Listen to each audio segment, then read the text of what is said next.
Je voudrais commencer, enfin situer le débat pour commencer, si vous êtes d'accord, sur le plan philosophique, en essayant de définir l'hermétisme comme une philosophie de la non-identité ou de la différence.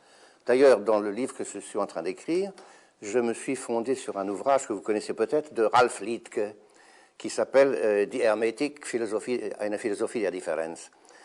Alors, bon, il essaie de montrer que, bien entendu, l'hermétisme est à l'opposé de la pensée rationnelle, enfin, disons, de la pensée d'exclusion des contraires issus d'Aristote, n'est-ce pas?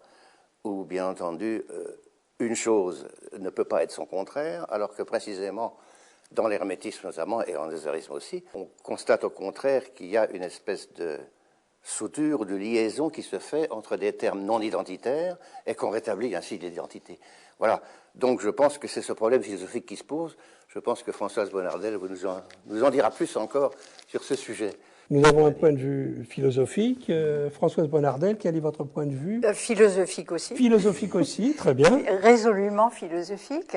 Mais je dirais que la question qui se pose d'emblée, me semble-t-il, à propos de l'hermétisme, qui est un corps de doctrine extrêmement composite, il faut quand même le rappeler, qui s'est sédimenté, disons, en gros, entre le 1er, 2e siècle avant et 5e siècle après, bon, dans son sens large, hein, j'entends l'ensemble des Hermetica, et pas simplement le Corpus Hermeticum, attribué donc à Hermès Trismégiste. Donc on a affaire à un corps de doctrine très composite, tant en ce qui concerne la qualité des textes, le style des textes et leur contenu, et que la première question qui se pose, me semble-t-il, c'est de savoir, et c'est une question qui préoccupe beaucoup les philosophes par rapport, je dirais, à une conception classique de la philosophie, est-ce qu'on a affaire justement à une philosophie au sens classique légué par les Grecs?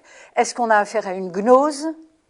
Étant donné que c'est une pensée qui s'est développée à peu près à la même époque que les gnoses qui se sont répandues dans le bassin méditerranéen, est-ce qu'on a affaire à une mystique? Certains vont même jusque-là, voire à une religion. Voire à une religion. Alors, je ne pense pas que nous ayons le temps, dans le cadre de cette émission, d'approfondir chacune de ces possibilités, mais il me semble qu'il y a dans l'hermétisme un peu de tout cela, et que la difficulté, c'est de retrouver une cohérence dans ce qui se présente quand même comme une sorte de syncrétisme. Donc il y a, je crois, une première difficulté méthodologique qui explique pour une part le relatif ostracisme des philosophes classiques qui ne savent pas par quelle boule prendre, n'est-ce pas? C'est pas vraiment une philosophie, ça a des accents mystiques, ça pourrait être une gnose, mais le problème c'est que c'est une gnose non dualiste.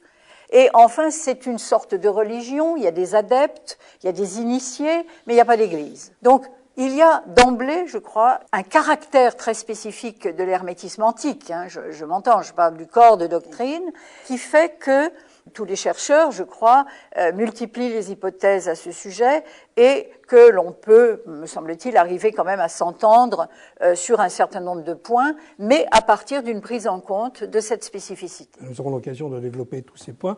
En attendant, je me tourne vers Claude Henri Roquet, qui lui va peut-être, en tant que poète et dramaturge, nous présenter un côté peut-être littéraire de l'hermétisme, plus littéraire que philosophique peut-être.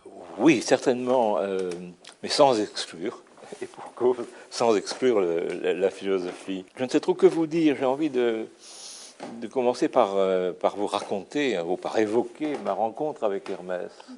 Parce que c'est comme ça, pour moi, qu'il faut prendre les choses. Cette rencontre, c'est grâce à Rabelais. Alors, bon, j'avais lu très tôt Rabelais, comme tout le monde, je dirais. Dans mes très jeunes années, j'avais fait un travail universitaire, un premier travail sur les noms propres chez Rabelais.